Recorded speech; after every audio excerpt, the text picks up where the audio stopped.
The opposition is moving to clamp down on state-owned foreign investment with a focus on agriculture. In a paper released today, the coalition is proposing more scrutiny on companies with a foreign government connection that try to purchase Australian farms. But the government says there are already strong checks in place and the plan could jeopardise investment. Increasing scrutiny, but Tony Abbott pledges a coalition government would not be less welcoming. I want to make it absolutely crystal clear that the coalition unambiguously supports foreign investment in Australia.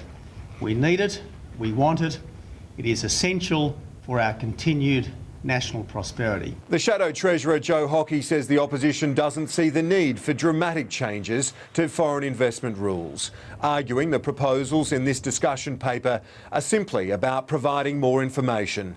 If we have greater transparency without a massive increase in red tape, if we have greater scrutiny, it will reassure Australians of the value of foreign investment. That's what we're about. The coalition proposal includes a national register of foreign-owned land holdings and businesses and lower triggers for the scrutiny of agriculture acquisitions from $244 million to as low as $37 million. We certainly are not targeting foreign investment. All we are saying with this paper is that there needs to be a sufficient level of scrutiny. The government argues the Abbott plan will increase regulatory hurdles. Whilst, of course, you want your national interest to be preserved in how you run your economy, including in relation to foreign investment, it's a pretty big burden of red tape. And unnecessary, according to the government, with strong national interest guidelines already in place.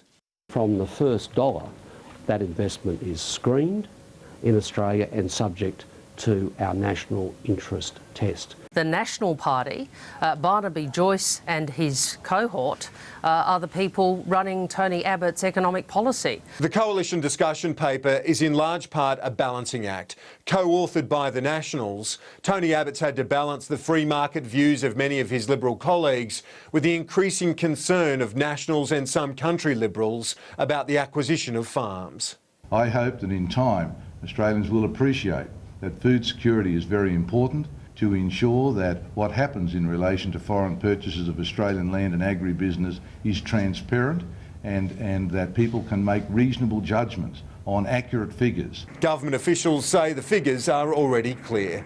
The share of foreign investment of Australian farmland has increased from 5.9% in 1984 to, wait for it, 6% in 2011. The allegation that Chinese or other foreign investors are buying up the farm just doesn't match reality.